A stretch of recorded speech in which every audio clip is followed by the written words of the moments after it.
and welcome to Stoney Love in the Morning with Jamar. Good morning, Jamar. How are you doing this morning? Good morning, Stoney Love. I'm not gonna lie, your boy a little tired, but I'm here.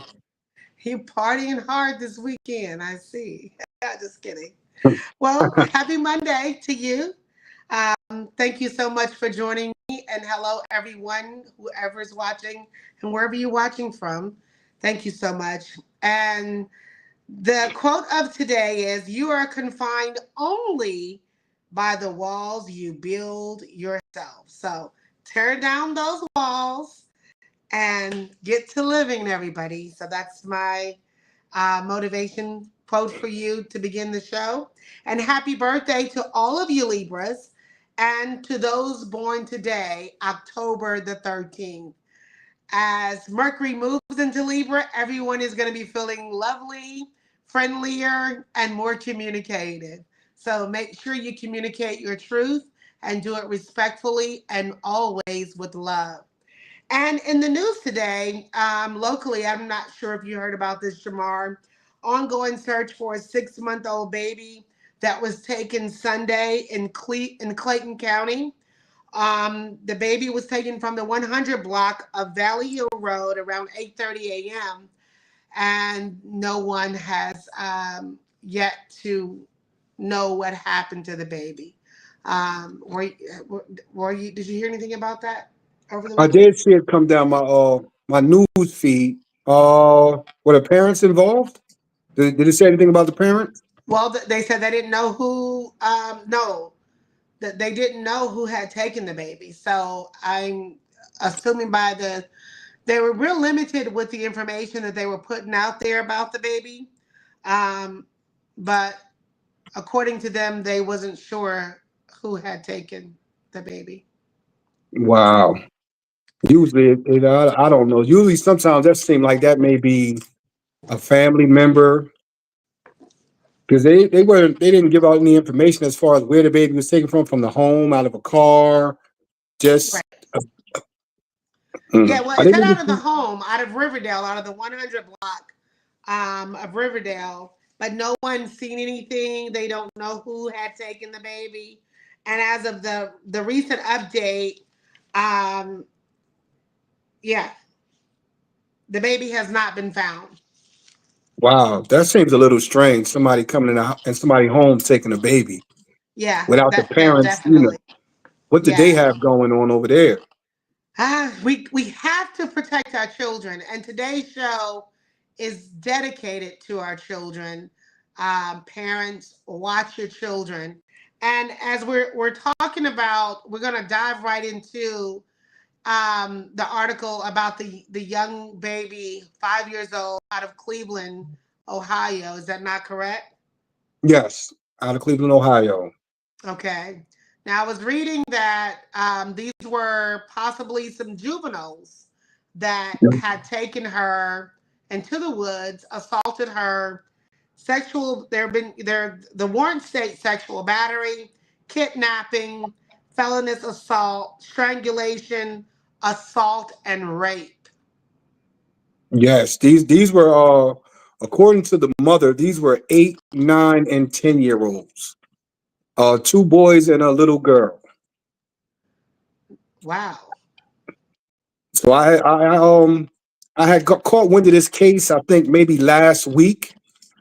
So I did a post on it on TikTok. I went to the mother's Facebook page to get from her because when we have this thing now where people use trauma to get likes and views. So I Yeah. wanted to see exactly what the mother was saying, and you said it correctly. What happened to that little girl? I think 5 or 6 years old, Amari Kennebrew, I believe. I think her mother name is Antia Kennebrew. She's on Facebook. You can go to her page. What happened to that little girl? It was horrific. Yes. And I was reading what the mother said, and this happened in mid-September. So she didn't come to Facebook. She didn't come to social media until maybe almost a month later because she didn't want to put her daughter out there. And I understand that. And I was reading what her mother was Yeah, talking because about. this incident happened on September the 13th. Around, yes, I believe them. Yeah, Yes. yeah. And so, the mother was talking about it, and she talked about how the police said they couldn't make an arrest because the children were 8 and 9 years old, and I just thought that was horrible. Wow. Yeah. According So, to the article that I have read, it mentioned as if they were juveniles, and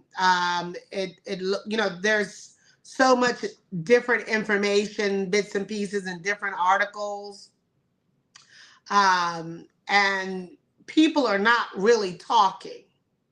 mm-hmm, mm-hmm, And so, what I'm concerned about is if these are indeed 9, 10 year old kids that are doing such horrific um, felonious behavior,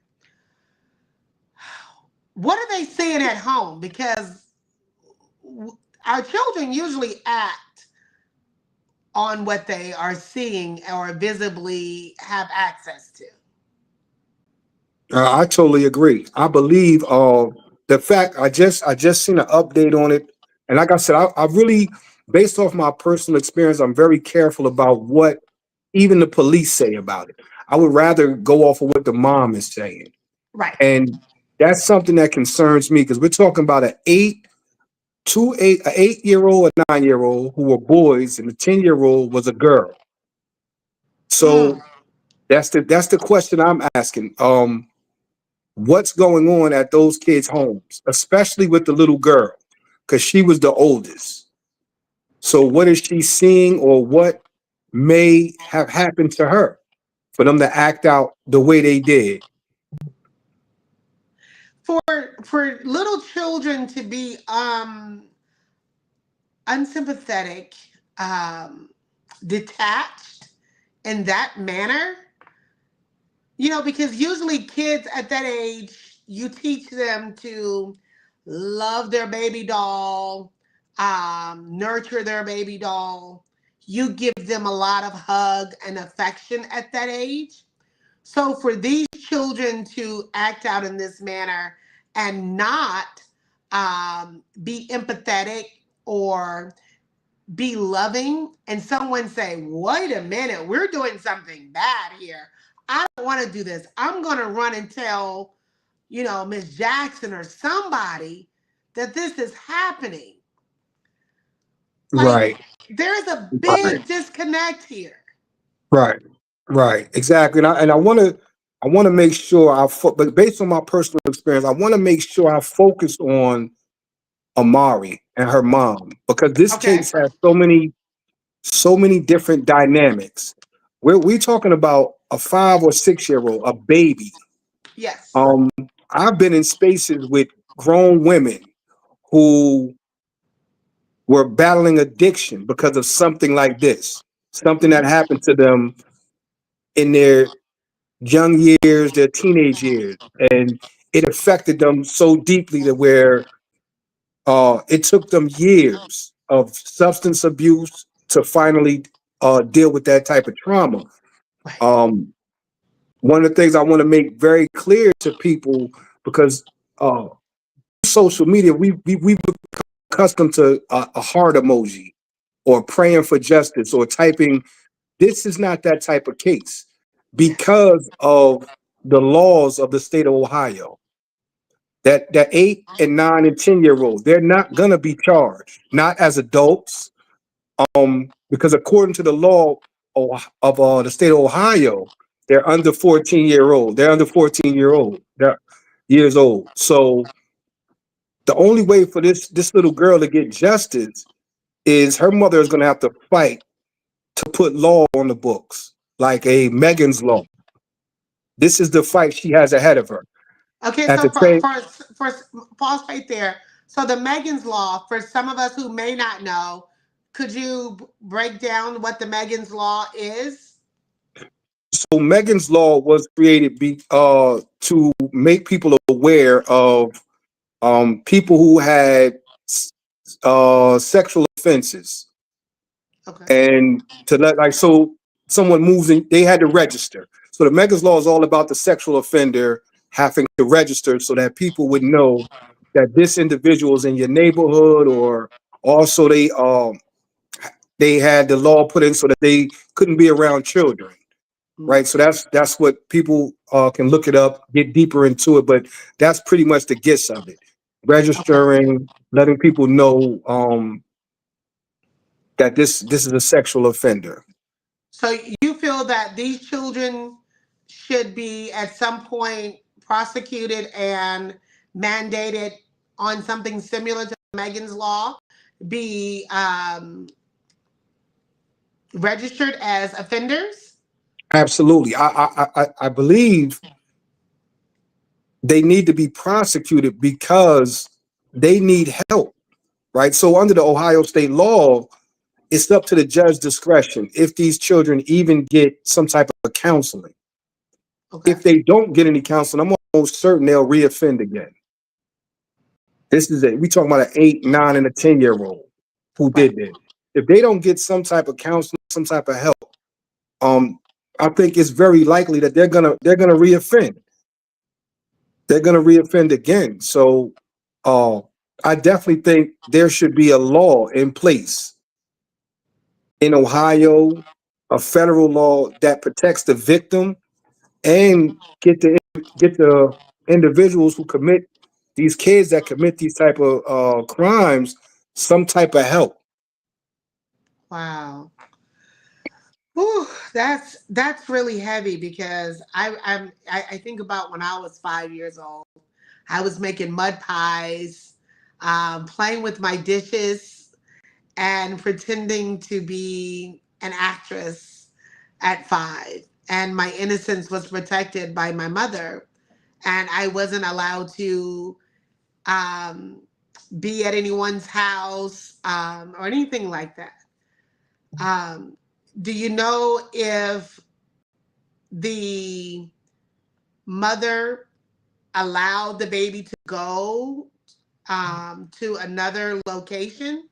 Like, is these people that she know that she was with, or because according to what I've read, no one seen the little girl leave the house, or they did see from ring doorbells, but they're not really talking about who these people are or where she was. Do you have any more? Do you know more about that? So according to the mother, she had to go to medical procedure. She left Maury at a family member's house, Ah, um, and Amari must have went outside. She does not specify if the individuals that did this were a part of that family. It's okay, just the story just starts with Amari. They lured her into the woods. So I'm okay, not sure. According to the mother, though, she left her daughter with some family members, and then okay. it gets So that's according to the mother. And I want to touch on what you said about when you were 5, how you were playing with mud pies, and um, that type of thing for her is done. Yeah. Right? We have to look at how this is going to affect her. These were her peers. So how does that affect her when dealing with other children? Right? Her trust level has been broken. We could teach our kids about stranger danger when it comes to adults, but how do you get a child out of now being fearful of other children? Like this is part of what I want to bring attention to. How this little girl, how this baby's life is going to be changed forever. Right. You know, um, I, it was really hard reading the story because she's a baby, and it's hard to detach myself as a mother, um, because I know from mine, and they're adults, and I act crazy. I can only imagine how the mother is feeling and how she possibly want to take matters into her own hand. but she has to rationalize and trust that justice somehow will prevail. Now, I will say this, if and when she left the child with a family member, most abuse, and I'm not jumping the gun or blaming anyone in her family or not trying to misspeak. I'm speaking of experience and from stories that I've read that most abuse happens by someone you know or a family member. That's usually either being assaulted, molested, any type of sexual assault usually happens by someone that's very close to you or a family member. So as this story goes on, I wouldn't doubt that it has something to do with the family. I wouldn't doubt it.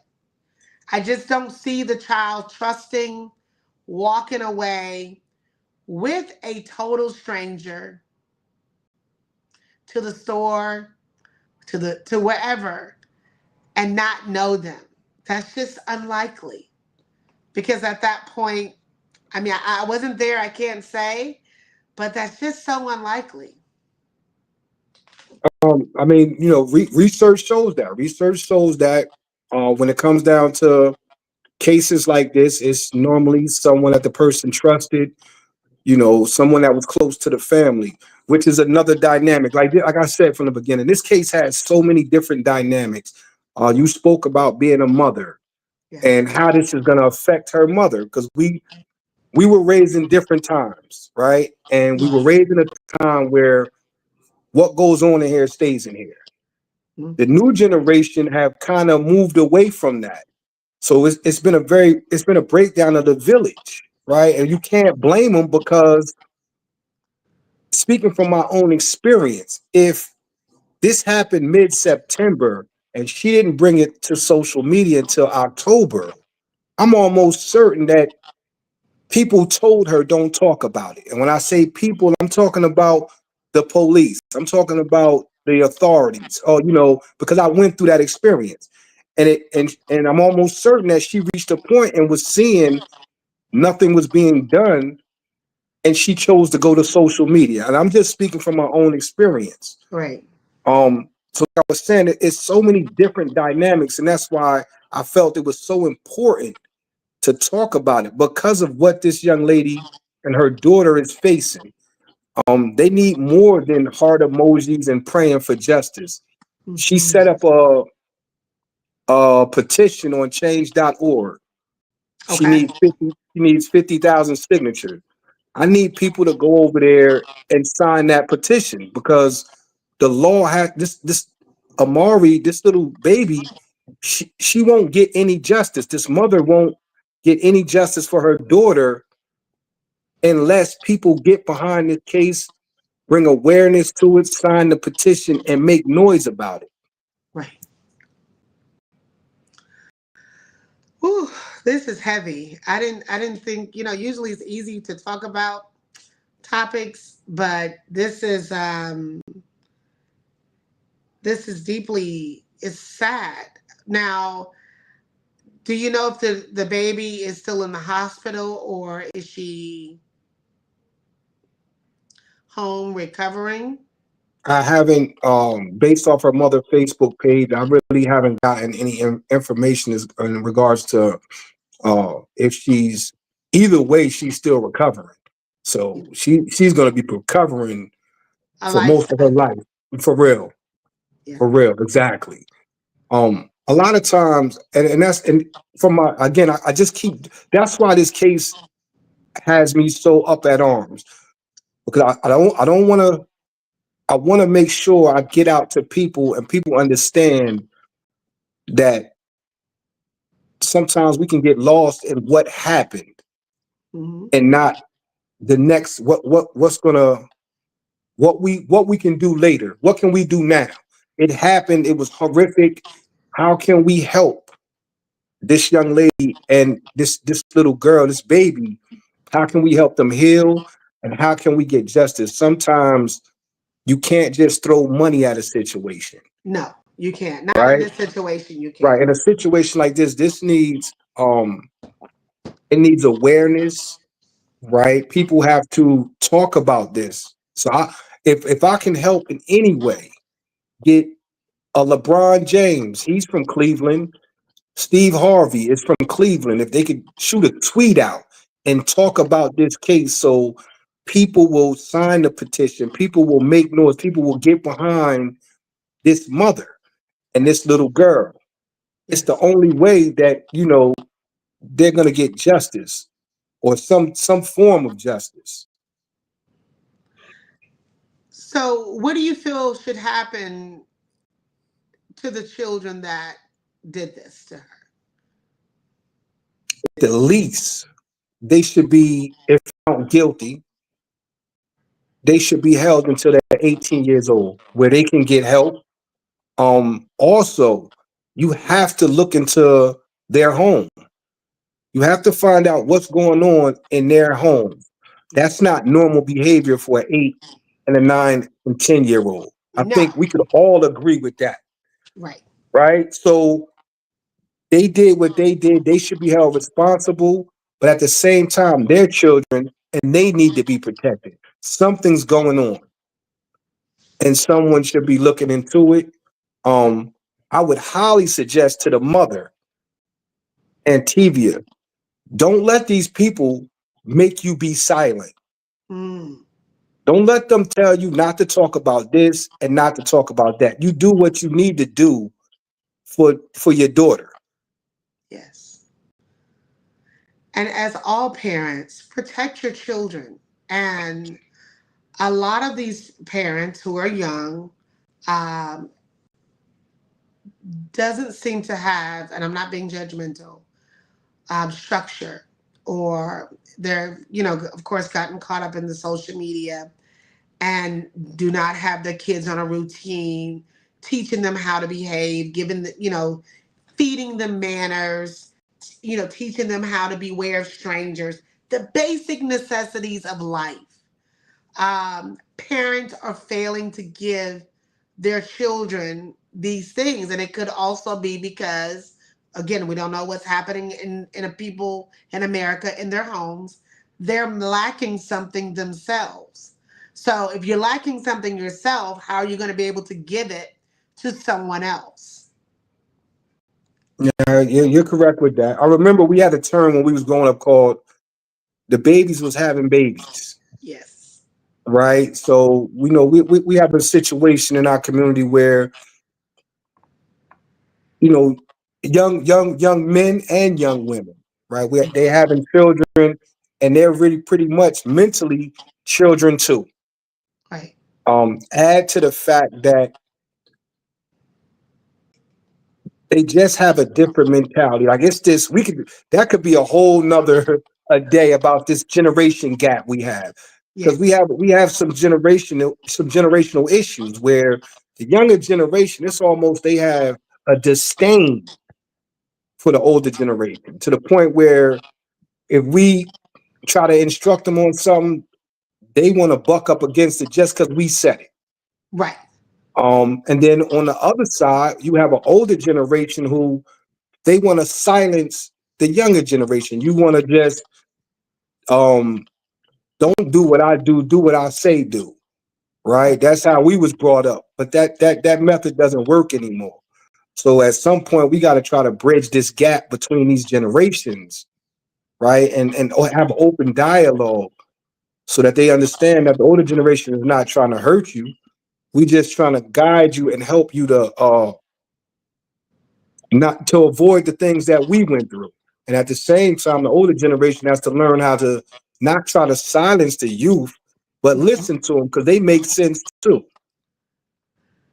And as you know, these are going to be the same people who are detached, um, emotionless human beings that are going to be our caretakers, possibly politicians, somewhere in the near future. Right? Because remember growing up, a little boy fall and scrape his knee. he start crying. Oh, don't be crying, man. You know me. He crying because he a kid and it hurts. So Yes. when you start them that young, telling them don't cry or don't be no punk, you teaching them how to do what? Stuff their emotions down. Right. So what happens later on? We got a bunch of serial killers running around. We That's got a true. bunch of shooters running around, emotionalists, and Mhm. now we going, man, look at them, right? So Right. so as an adult, as the older generation, we have to start learning how to accept some accountability, right? And For them. also understanding that everything we were raised on don't necessarily mean it was right.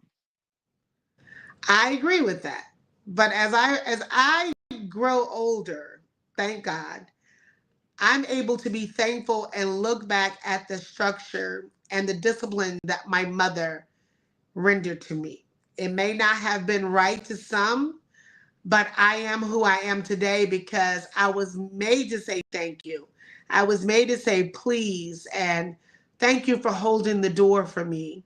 Mhm. Learning to be grateful for the meal that was in front of me, eating at the table, learning to set the table, learning to, some of these kids don't even know how to fold their clothes or wash their clothing or count money or write in cursive.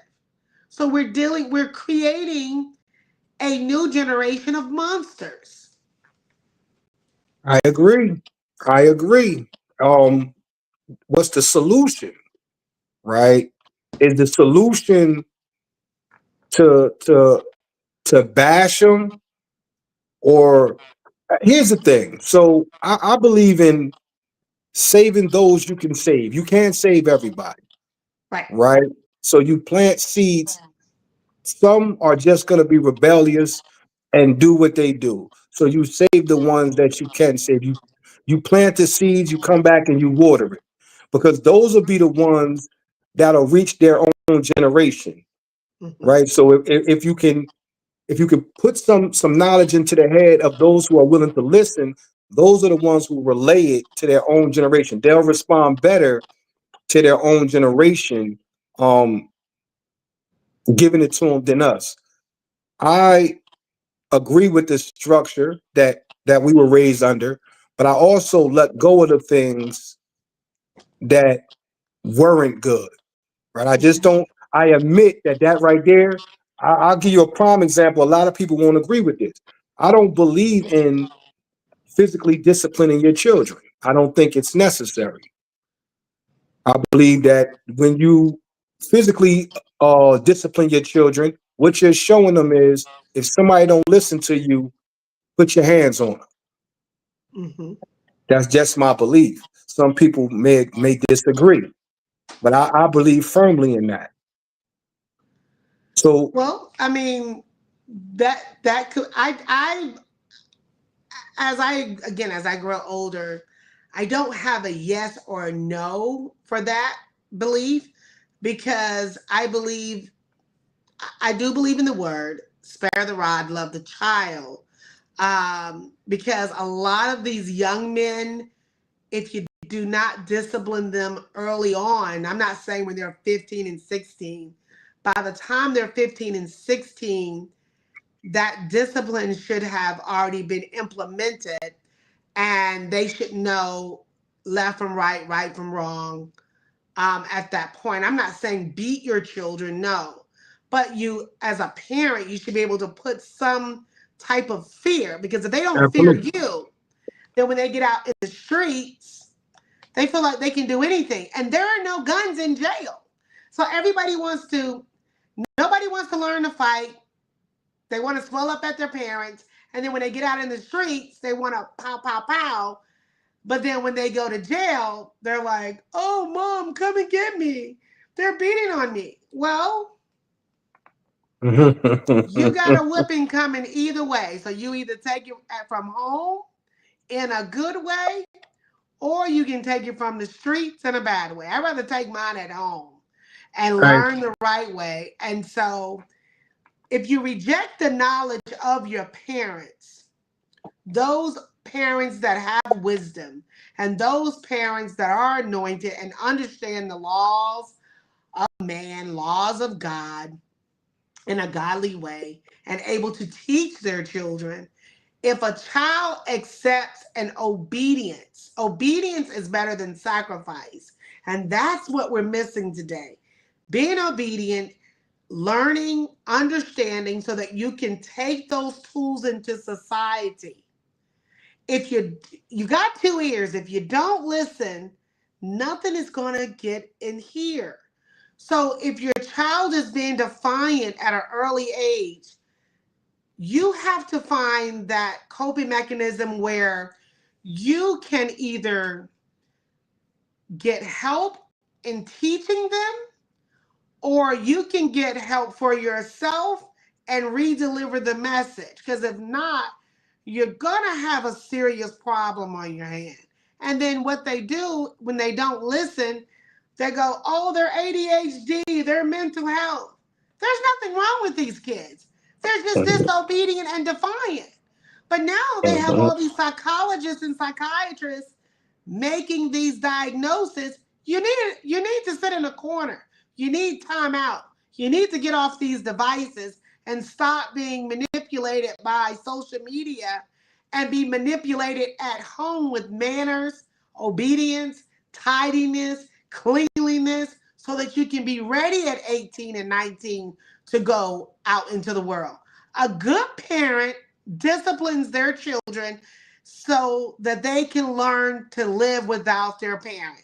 It is unhealthy to coddle your child and let them have their way and they be monsters in society. That's an irresponsible parent. So I'm Mhm. talking to the parents who kids went out there and did this monstrous act. You are an irresponsible parent. You are a horrible parent because your child is picking up on horrific behavior.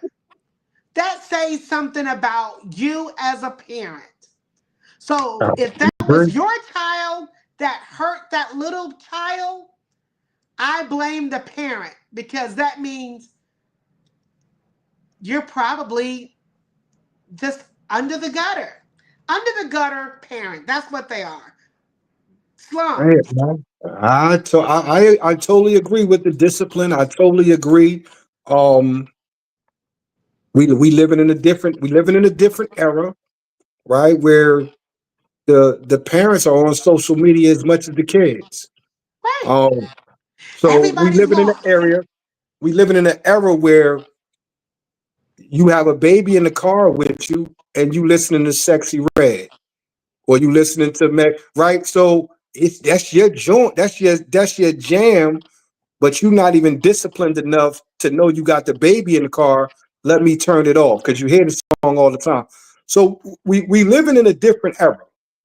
Um, we living in a different era. They're making their own rules, and we also have some people right from our era who are allowing this behavior, right? Because when we talking about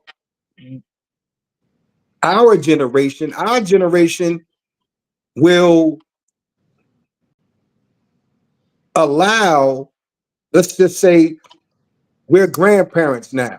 Yes. Are we on our children saying, hey, what are you doing? Why are you letting that baby do this?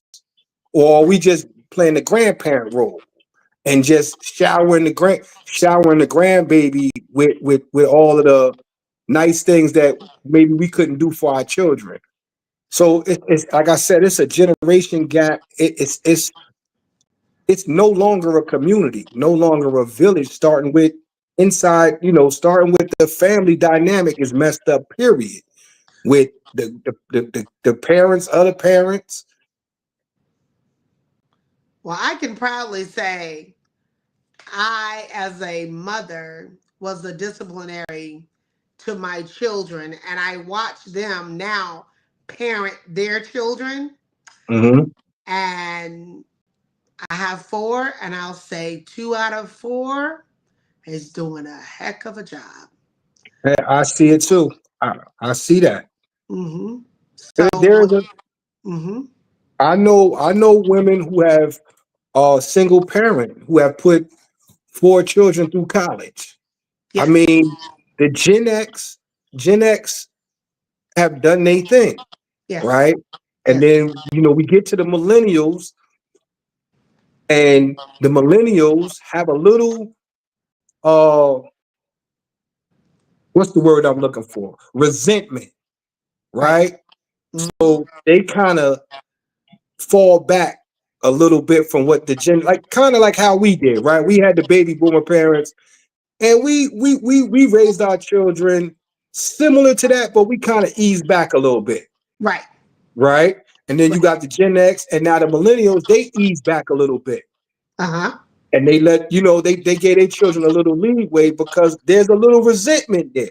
They have a little resentment, and they want a gentle parent, which listen, I don't I got a thing about tough love, right? Tough love can only be used if the person can receive the tough love, Right. right? We will be able to receive the tough love. But for somebody that can't receive the tough love, it feels like hate. Right. You see what I'm saying? So you got a younger generation, when you trying to give them tough love, they don't see it as love at all. They see it like, why do why are you so hard on me? Why you Whereas with our parents, we was able to say, I know dad love me, I know mom love me. They Right. just want me to do the right thing. These Yeah. younger generations don't see it like that. So it doesn't work. So you have to find a new way. We can't be stuck in our ways. We have to learn to adjust Right. if we want to save our next generations. I'm very nervous about this next generation. I uh it's scary. I was downtown the other day, and I just so happened to walk into the proud moment, and the adults were allowing their little children who were ages 5 and some of them as early as 3 to wear the proud colors, the flags, and and represent. And I'm Mm, like, you're not gonna be able to keep the generations going if you are promoting this behavior now. Give them a chance to have free will. Give them a chance to grow and understand what life is about. And then if that feeling comes over them, then you discuss it with them, but don't feed that to them. Just mm, like we were fed religion, we were fed God is good, God is great, but we have free will now to understand that it's more to it than God is good, God is great. There is more elements to it. You understand? uh-huh. So we have to be careful and mindful of what we are feeding and allowing our children to hear, see, and we cannot trust everybody with our children. We have to understand, even though they may be family, and even though because I grew up in this era too, where hey, we're not going to say anything about it. When I was 14 years old, and I'll share this story because I am healed, my uncle tried to molest me. And my mother would always say, don't let anybody in the house. And he came to the door with some oranges for her, and she hadn't got off the bus yet. And I cracked the door because it was my uncle. Now, she said, don't open the door for anybody, but she didn't say, don't open the door for your uncle. Mm, But she said, don't open the door for anyone. But you're uh-huh. thinking, uncle is safe because that's her brother. And when I opened the door, he said, oh, let me come in and see you in that gown. Mm, And I'm like, that doesn't sound right. And I said, no, I'm busy. Mom will be here in a minute. Leave the oranges outside, and I'll let her know that you stopped by. And I hurry up and close the door. he kept knocking on the door. He says, Mm, "Let me in." But I remember she said, "Don't let anyone in." right. I shouldn't have. But what my mother didn't tell me was that there were pedophiles in her family. So when I told her what happened to me that day, she sat in her chair and she didn't say a word. But as I dug up the bones of my own family, I understood more than I knew that it was in the bloodline of my grandfather, my uncles, cousins,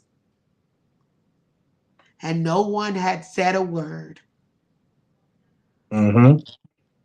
Yes, yeah, you absolutely right. We grew up in that era, right? We grew up in the era where I want to go spend the night at maybe this cousin's house, and your mom said, "Oh no, no, no, no, no," right? Or this particular uncle.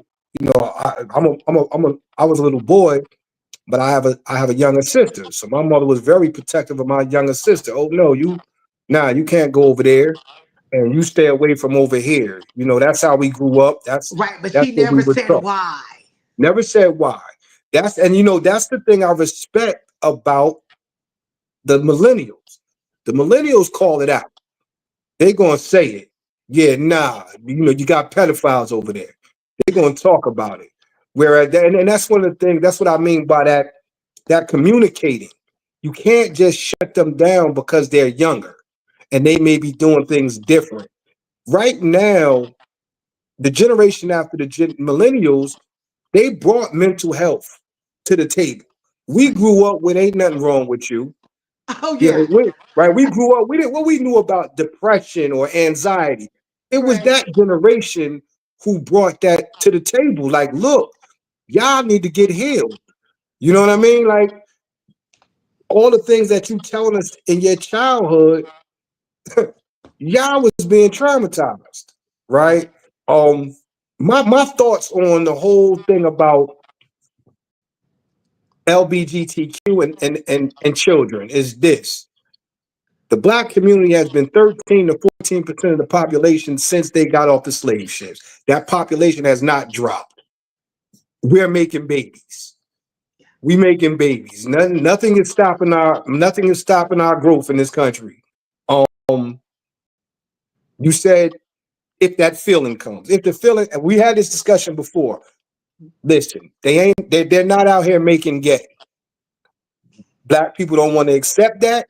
They want to, black people don't. But I'm gonna say this: is that more dangerous than politics? Because we keep feeding our next generation politics. Hey, we need to go to the polls. We going. How has that worked out for the black community? We keep feeding our next generation the church. We need to get on down here. We're gonna pay our tithes and Jesus. How has that worked for the black community? Right? Right. The LBGTQ community has not devastated the black community like politics and the church. Hmm. Those are the things that have kept us stagnated. This thing about the LGBTQ community and indoctrinating children to be gay. Look, until I see some research that tells me research has shown that if children if you get this to children, they're gonna be gay. You might win me over. But until then, the LGBT community is not a threat. They're not a threat. If the reality of it is, if you wake up one day and your son tell you he gay, he don't have a problem. You got the problem. He just told you what he like. If your son tell you he a female, he don't have a problem. You got the problem. He just told you what he feel like. It's just you can't accept it. Right. Woo, he said, he said, well, you said a lot there. I don't know what to say. I don't know how to come back from that one. Mm. Yeah. I mean, I get it. It may be hard to accept but uh I just don't see it as a threat. I don't see this whole conspiracy to emasculate black men through uh gay rights or transgender. I don't see that, but I do see the emasculation of black men, right? Okay. For me, to emasculate a black man is for our black leaders to beg the government for an anti-lynching bill in a nation where we have a Second Amendment right. Why would I, as a black man, be asking the government for an anti-lynching bill when I have a Second Amendment right? I don't need an anti-lynching bill. What I Right. really need is a equal opportunity stand your ground law, right? I want to be able to walk out the court like George Zimmerman. That's what I want you to see. So when I see my black leaders doing that, that is emasculating to me. And that's emasculating black men. When Right. black men when black men have to hesitate to stand up for our community, right? These white men can get together, put on masks, and march through our neighborhoods, Hmm. and the police will be right there with them, making sure don't nothing happen to them. Right. Right? That is emasculating black men. This Hmm. thing about black men with pocketbooks and dresses and whatever, that is not emasculating me. I'm talking about things that really emasculate us, make us look weak. And that makes us look weak. Why do you think that we have so many black men that are um, announcing that they're out of the closet, wearing dresses? Why do you think it's so heavy for us? Um, because be all right, so here we go. We could now I like that question, right? Okay. So what did the black community do to gay people for years? We made them stay in the closet, right? Right. So when gay people fought for their rights and they fought and fought and fought Hmm. and made it, and that's the real issue. The issue all across America is for years the gay community had to stay in the closet. Hey, we know you there, but just stay over there. You got your little areas. But when they came out and started saying we proud, it became a problem. So if you seeing black men coming out and saying, "Hey, I'm gay," right? It's only Right. because the gay people fought for their rights. They made it okay for them to come out. If that wasn't the case, they would still remain in the closet. And so that's the real big issue. The issue is just if when I hear people talking about this, majority of people who say, you know what they say, man, I don't care what they do, man. Man, I just don't want to see it. Just don't have it all over the television. And that's the whole thing. It makes people uncomfortable. But for the most part, I ask the question, what damage is it really doing to the black community? What is the damage that's being done outside of you just don't like the lifestyle? I Well, mean, there, I go ahead. I I feel that it is. I, I'm not being judgmental at all, Mhm. and I just feel that it's teaching our young boys, if I get rejected by a girl, that this lifestyle is okay. I'm looking for love somewhere, and Mm. love comes from within. Because I've had girlfriends who, because it didn't work out with a dude, just decided that they were going to be with a girl. And then when that didn't work out, they was like, well, I'll go back to a dude. So I think it's about loving yourself and knowing who you really are and what feels right for you, Mhm. and Mhm. not to be sociably influenced by all of these commercials, all of this. Oh, they look more friendlier over there. I think I'll fit in over there. And then it's not even the lifestyle that you want, because I have friends who are, and they have told me they don't wish that on anybody. So it can't be that much of a great lifestyle for people, for black men that I know who are gay, tell me that they don't wish that upon themselves. So What did you I'm have you confused. Have you ever asked them why? Because deep down inside, they know that it's wrong. Is that what they told you? In so many words, yes. See, and my opinion on that is they don't wish it on anybody because of the discrimination they have to face. I was actually watching a guy on TikTok talk about that. How Okay. it ain't as much as about he don't accept who he is. It's the things that he has to go through because people don't accept who he is. And again, all right, so we talking about teaching our young boys, but we don't have a problem with power, BMF, teaching our young children to be drug dealers and shooters. We don't say nothing about the music. They're gonna do a drill. They're gonna kill. Let's murder. Let's kill, kill, kill. We don't, and those things are actually having a negative effect on the black community. The gay lifestyle is cosmetics. It's what it looked like. But the things that's really killing our youth, these young boys get rejected by a woman now. They don't turn gay. They beat her up. They shoot her. Ask the young ladies about it. They'll tell you, they'll spit on her. That's what they do now. So, what's really affecting our community? Is it toxic masculinity? You reject me, so I beat you up.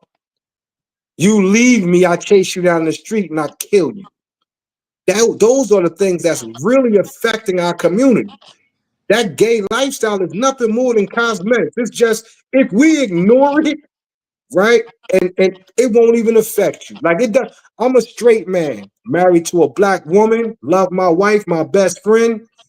I don't focus on gay men. I don't understand why straight men focus on gay men. Like what is that? I don't get that. Right. I don't care what type of dress you wearing, pocketbook, none of that. Because it Right. doesn't really affect me as a straight black man. Right. Which is So true. as a black woman, maybe you should ask yourself a question like, yo, why is all of these straight black men constantly talking about the gay community? Like, it doesn't affect us. It doesn't really affect our community. It's not dropping our birth rates. It's not affecting our children. What's affecting our children is guns, switches, the Music, music, yes. right? That's Yes. what's affecting our children. Right. And that's going to be a show that we talk about too. Oh, Soon I want to talk about the music and what are we listening to? What are our children listening to? Because music has so much to do with influencing our thoughts, our behavior, our manifestation, because mm, they're words. Even certain songs, I won't even sing. Like that song by Miley Cyrus, I Can Buy Myself Flowers. I mm, can do do do do do do. No, I wouldn't sing that song. I don't want to be single. So mhm, people don't realize when they're singing certain things, they're manifesting. So when mm. you're listening to certain music, these rap songs, and your children are in the car with you, and you're sending the vibration, the energy, because music is That's energy. it. Absolutely. Yes. And Yes. once you understand the power of the music, the beat, the clap. The All of clap it. is the confirmation, the the dance. It's the confirmation to the song. Once you understand the power that it has on your mental, Hmm. you will be very, very careful on what you listen to, what you allow your children to watch on television, and who you allow in your house.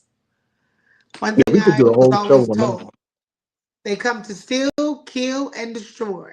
Hmm. That's the enemy. And Yes. if you're not powered up and understand who you truly are and the principalities of darkness that lurk around you, you'll get got every time. Did you see the movie Sinners? I did. And a So, lot of people did not understand that movie. And I try to tell my husband that that movie is about when you associate yourself with certain people and things, that energy comes in within you. Mm. And I knew exactly spiritually what it was saying. But some people thought it was just a vampire movie. No. It was So deeper than that. it was. And so, my take on it was about the music. It was Yes. about everything you just said about how it started with the narrator talking about what? The music. The music, the And it and guitar. it and it ended with the music, right? The Yes. narrator talked about how some people have the power to bring energy in, Yes. right? And the music was what attracted what? The vampires. So Yes. after I sat down and looked at it, I said this movie was all about the music. It was about the culture. It was a don't let them in. Don't Yes. let them because when we look at the black community right now, remember when the time when the music was soulful, right? It was black power music. They had the afros, and then it went to soulful music. The black Yes. community was more of a community. It was more we was together a little more. Yes. Now, I was born in the hip hop era. I love hip hop, but they have taken control over the music. The Now lyrics. they, Yes. I mean, now they are, and like you said, it's the energy, it's the boom, boom, boom, the beats, and the Yep. words is like the cantations, Yep. right? And that energy is in our community now. And if you notice that if you ever listen to something, okay, I'll say this before we close out. If you ever notice that when you listen to gospel music, any type of gospel music gives you hope, peace, tranquility. You can listen to country music and it makes you think about your life because that's the white man's blues. And it makes you cry and it goes into a storytelling and you just like, I can feel that. You listen to rap, the N word this, the N word that, I'm gonna kill you, and you amped up and you feeling like, oh, yeah, you mess with me today, you gonna get it. Yeah, you're And right. the energy. And until Hmm. you tap into yourself and recognize the energy that you possess within, certain things, when it knocks, you will not allow it to come through. Yes, you're absolutely correct.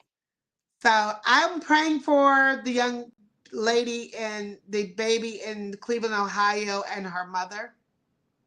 This Yes, is a very sad story. Um, we have to stay in prayer. And whatever you say about prayer, that's also could be if you're not a believer in Jesus, and I'm talking to the audience. Prayer is meditation, setting your sights on peaceful and wonderful things. Pray for your children, pray for your home, pray over your car, pray over yourself, and block and ask that all negative energy and entities and principalities flee from you and your family. You must pray for yourself every day. I was always taught if you don't kneel down, you can't stand up. Mm. Before we close, I want to please. Her name is Amari, Amari. Her mother has a petition on change.org. She needs 50,000 signatures. If you could please go over there, search Amari, sign the petition for Amari to get justice. Yes. And thank you so very much, Jamar. This has been Stony Love in the Morning with activist Jamar Hopkins. And drink your water, stay positive, and mind your business. Until the next time. All right.